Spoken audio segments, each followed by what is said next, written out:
थे son of Bihar, है ना? निश्चित शब्दों क्या बात है। लेकिन जब उनको एमएलसी का दिखाया गया लॉलीपॉप, हाँ। तो बिहार बदलने चले थे, खुद बदल गए। तो पप्पू यादव हैं, हुँ, वो तो काफ़ी मजबूत हैं वहाँ और मुझे तो लगता है कि वो चुनाव जीत सकते हैं। हुँ। लेकिन लालू यादव ने खेल कर दिया, वहाँ से राजद को खड़ा कर दिया, एक तरह से लालू ने लंगड़ी मार दी पप्पू यादव को। लेकिन पवन सिंह अच्छा खासा नुकसान पहुँचा देंगे उपेंद्र कुशवाहा को।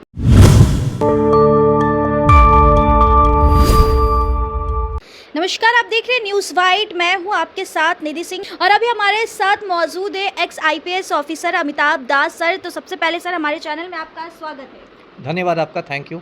सर जिस तरह से बिहार को लेकर के चुनाव के बीच माहौल गरमाया हुआ है, कहीं ना कहीं ऐसा लग रहा है कि इस बार जो भी निर्दलीय कैंडिडेट है, बहुत सारे लोग सिवान से हैं, काराकाट से खड़े हुए हैं, बेगूसराय से बात करें वहाँ से खड़े हुए हैं, वो जो निर्दलीय उम्मीदवार हैं, क्या लगता है कि मौजूदा में वो सांसद है उन पर भारी पड़ सकते हैं?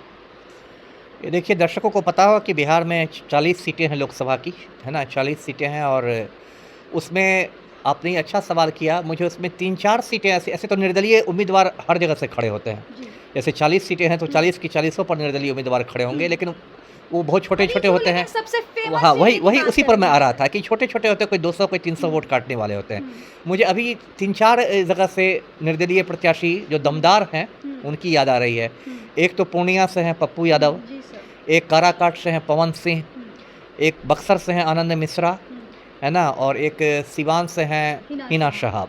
एक पश्चिमी चंपारण से भी थे सन ऑफ बिहार, है ना? निश्चित शब्दों क्या बात है। लेकिन जब उनको एमएलसी का दिखाया गया लॉलीपॉप, हाँ। तो बिहार बदलने चले थे, खुद बदल गए। तो खैर वो तो अब उनकी चर्चा नहीं होगी। हुँ, तो अब देखिए ये चारों का मैं एक-एक करके बताता हूँ। देखिए, पूर्णिया में जो पप्पू यादव हैं, हुँ, वो तो काफ़ी मजबूत हैं वहाँ और मुझे तो लगता है कि वो चुनाव जीत सकते हैं। हुँ, क्योंकि वो पहले भी पूर्णिया में सांसद रहे हैं, निर्दलीय हुँ, भी रहे हैं और काफ़ी उन्होंने ज़मीन पर काम किया है। उनका 3-4 साल से एक प्रणाम पूर्णिया अभियान करके चल रहा था हुँ, और 2-3 महीने पहले उनकी जो पार्टी थी, जाप नाम था, जन अधिकार जी, पार्टी, जी, उसका उन्होंने कांग्रेस में विलय कर दिया था और इस बात की संभावना थी कि वो मतलब कांग्रेस के उम्मीदवार होंगे। लेकिन लालू यादव ने खेल कर दिया, वहाँ से राजद को खड़ा कर दिया, एक तरह से लालू ने लंगड़ी मार दी पप्पू यादव को। हुँ, तो वो निर्दलीय खड़े हो गए, लेकिन निर्दलीय में भी उनकी स्थिति काफ़ी मजबूत है, इसलिए यदि वो जीत जाएँ, वहाँ मौजूदा सांसद जदयू के हैं, तो कोई आश्चर्य नहीं होना चाहिए। हुँ, एक तो पप्पू यादव हो गए, दूसरे उम्मीदवार जो मजबूत हैं वो पवन सिंह हैं काराकाट से। जी सर। अब पवन सिंह का ही मामला ये है कि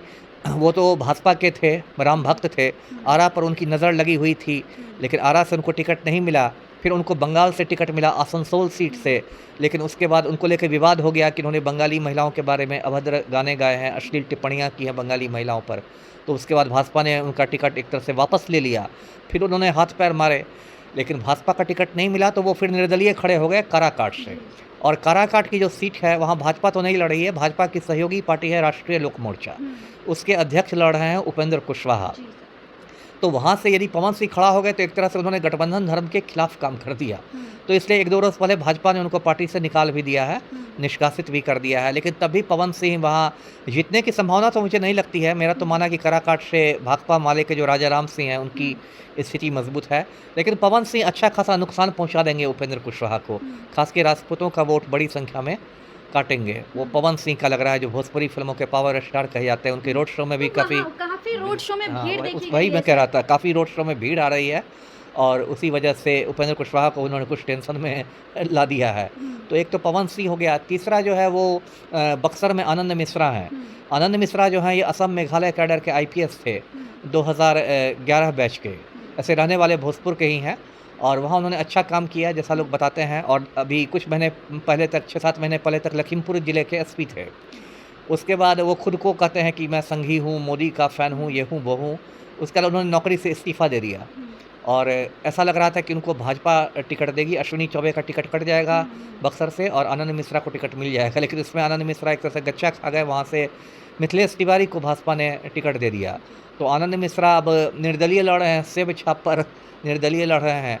तो लेकिन निर्दलीय होने के बावजूद उनका मतलब खूँटा मजबूत है। अब जीते भले नहीं, लेकिन मुझे लगता है भाजपा प्रत्याशी जो मिथिलेश तिवारी हैं, उसको अच्छा खासा नुकसान पहुँचा देंगे। इसलिए असम के मुख्यमंत्री को भी बुलाना पड़ा था बक्सर में प्रचार के लिए, हुँ, हेमंत बिश्व शर्मा को भी, जो आनंद मिश्रा के खिलाफ उन्होंने कुछ-कुछ कहा भी। तो एक आनंद मिश्रा मजबूत उम्मीदवार है निर्दलीय में।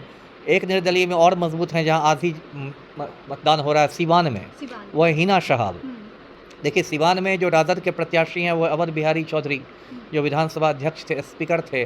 जो जदयू की प्रत्याशी हैं वो विजय लक्ष्मी कुशवाहा हैं, जो एक तरह से बिल्कुल नई हैं। जदयू की मौजूदा सांसद कविता सिंह का टिकट काट दिया गया है। और हिना साहब जो है, सबको पता है, सिवान का खूंखार क्रिमिनल था मोहम्मद शहाबुद्दीन। कोरोना से उसकी मौत हुई, तिहाड़ जेल के कैदी के रूप में मौत हुई, उसी की पत्नी है। तो हिना साहब 2-3 बार पहले भी चुनाव लड़ चुकी हैं, लेकिन हर बार हार चुकी हैं। इस बार वो खड़ा हुई हैं। पहले वो राजद के टिकट पर खड़ा होना चाह रही थी, लेकिन तेजस्वी यादव ने उनको मतलब वैसा नहीं महत्व दिया, अहमियत नहीं दी, तो वो खड़ी हो गई हैं निर्दलीय। और एक बात ये दिलचस्प देखने को मिल रही है कि काफ़ी मतलब लग रहा है जैसे कि भाजपा की बी टीम हो वो, जिस तरह से भगवाधारी लोग उनके साथ घूम रहे हैं और खुद भी माता का चुनरी ओढ़ के घूम रही हैं। तो हिना साहब, लेकिन हिना साहब के बारे में मुझे नहीं लगता कि वो चुनाव जीत पाएंगी। मुझे लगता है कि वो जदयू को नुकसान पहुंचा के राजद को फ़ायदा पहुंचा देगी। तो निर्दलीय प्रत्याशियों में मुझे आज की तारीख में यही 3-4 प्रत्याशी लग रहे हैं जो कि कुछ मजबूती दिखा सकेंगे। जी जी सर, तो एक जाते आखिरी सवाल है सर कि आज छठे चरण का चुनाव हो रहा है। क्या लगता है कि इस चुनाव के बाद जो मोदी जी का सपना 400 पार है, क्या वो पूरा हो पाएगा सर? नहीं, वो सब सपना ही रह जाएगा। 4 जून की शाम को, है ना, मोदी जी दोबारा चाय बेचना शुरू कर सकते हैं, इसकी प्रबल संभावना है ना, क्योंकि 400 पार नहीं। इस बार राजनीतिक विश्लेषकों का कहना है कि दक्षिण में साफ, उत्तर में हाफ, मतलब साउथ इंडिया में भाजपा साफ हो रही है और नॉर्थ इंडिया में हाफ हो रही है। तो 400 पार से नहीं होने वाला है। और इस बार तो मैंने कई चैनलों को पहले भी कहा है कि 7 या 8 जून तक मल्लिकार्जुन खड़गे भारत के प्रथम दलित प्रधानमंत्री के रूप में शपथ ले लेंगे। जी, तो चलिए, यह थे एक्स IPS अमिताभ दास सर, जो कि राजनीतिक विशेषज्ञ भी हैं और इन्होंने बहुत बखूबी तरीके से आज के राजनीति के मुद्दे पे पूरी डिटेल में कवर कर दिया। तो ऐसे तमाम अच्छी खबरें के साथ जुड़े रहे हमारे चैनल न्यूज़ वाइड के साथ। बहुत बहुत धन्यवाद।